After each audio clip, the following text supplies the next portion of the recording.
Hello friends, welcome back to this brand new video whereby we are going to discuss custom hooks. In the previous video, we discussed about the use reducer hook, which we basically discussed that it takes two parameters, that is the reducer function and the initial state. We also discussed that it returns the state and the dispatch function, which basically helps us to send actions to the reducer. In this video, we are going to be concentrating on the custom hooks, that is being able to write stateful logic in isolation and sharing it in various components.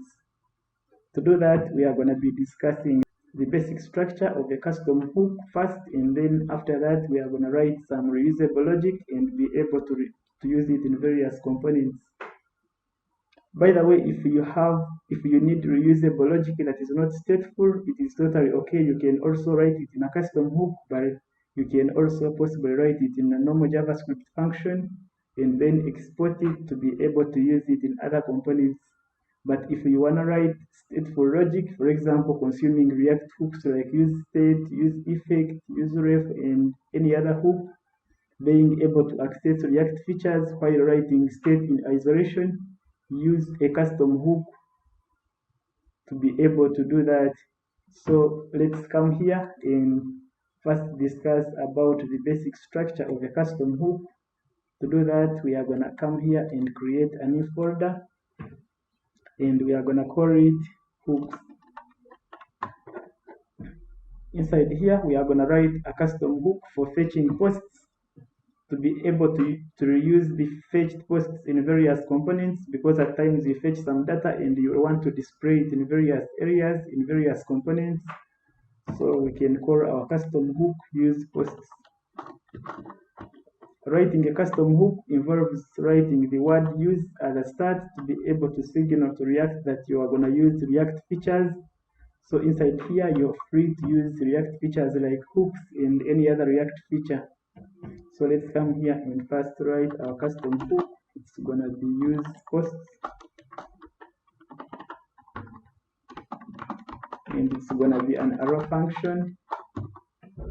So inside here we can say export default use posts. The custom hook must start with the word use. It must, and after use, the following letter must be a capital to be able to tell React that you're going to use React features inside this very file. So at the moment, we are free to write React features like use state hook. For example, we can say posts, state posts, and have it in a use state hook to be able to store posts after fetching them from an online server. Inside here, we, by the way, do not need any JSX, so we can basically return anything but not JSX, because we are specifically writing logic and we are going to consume this logic in a component that already has its own JSX. So we are only going to be feeding it with the logic. So inside here, for example, we can choose to return posts, and inside here we are going to be able to update these posts with a set posts function. So we can basically, for example, write a data fetching function and have it consumed inside a use effect to be able to tell when we need to do that, because fetching is done inside a custom hook. For now, we haven't started other advanced methods to be able to do fetching and catching with ease. We are going to be using a use effect once again to be able to achieve that. We can basically write our data fetching function in isolation and write it like get posts, and it's going to be an arrow function.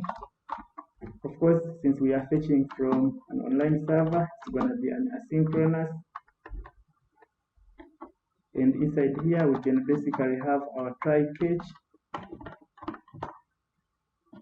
We can receive an error and console log it just in case there is one. And here we can basically talk about the response, and which is going to be await. Then we are going to be using Axios to be able to fetch some data, some posts from our previous online server, which is basically JSON placeholder. So we can come here and get our URL. It's going to be posts. We need to look at all the posts. or we can even fetch a single post. But let's first discuss how we can get all the posts and also see how we can get a single post. Let's come here and take this URL and fetch from it. Actually, we can close here. As you can see, at the end of this, we are going to have something called response.data. Let's first console log it. And if everything is fine, then we are going to update posts. Set posts to response.data. If there is a problem, then we are going to console log it here as an error. So we can basically keep track of that in the catch block. So you realize that our function basically gets for us the posts, but we need a use effect to be able to tell when it should run. So we can have our use effect like this.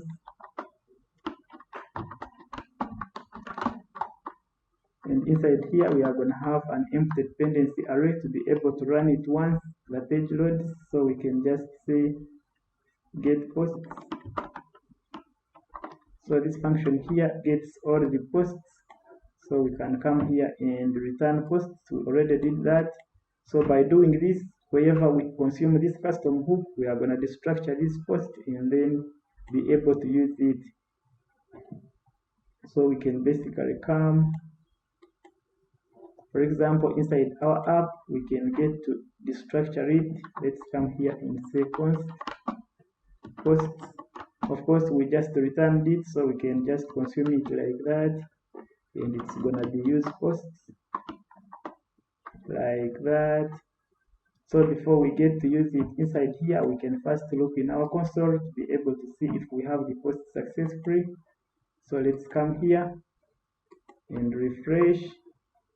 As you can see, there is a problem. So we can come here and check our console.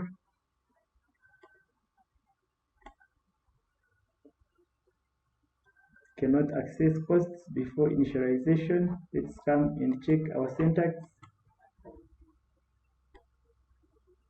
We actually are taking posts, so we need to have it as an empty array for the start, in the initial state, not the posts, because we were literally accessing them before we initialize them. So let's come here and refresh. As you can see, we have all our posts in here. So we can basically consume them in any component. If we need to consume them, we just import our custom hook that is use posts, just like we've done here, and we are able to consume all the posts in any component. So let's come here, for example, and say posts. Let's try to have our map function, and we are going to take each post. Okay, let's try to use post title, and we can say, for example, paragraph, and let's display here post.title. Let's save and check it out. As you can see, they are here, and let's try to refresh, and they are still here. This is actually how a custom hook works, and it's something nice when it comes to writing stateful reusable logic. So in here, we could possibly export these posts. We can even export this setter function if we need to use it somewhere else. And when we destructure it, we can update the posts. So we can literally write here anything, including functions, which we can get to consume some state inside there. Then we can also export those functions. That was all with custom hooks. And if you liked the video, please consider subscribing to the channel and hitting the bell icon. And I really thank you guys for watching, and I will see you in the next video.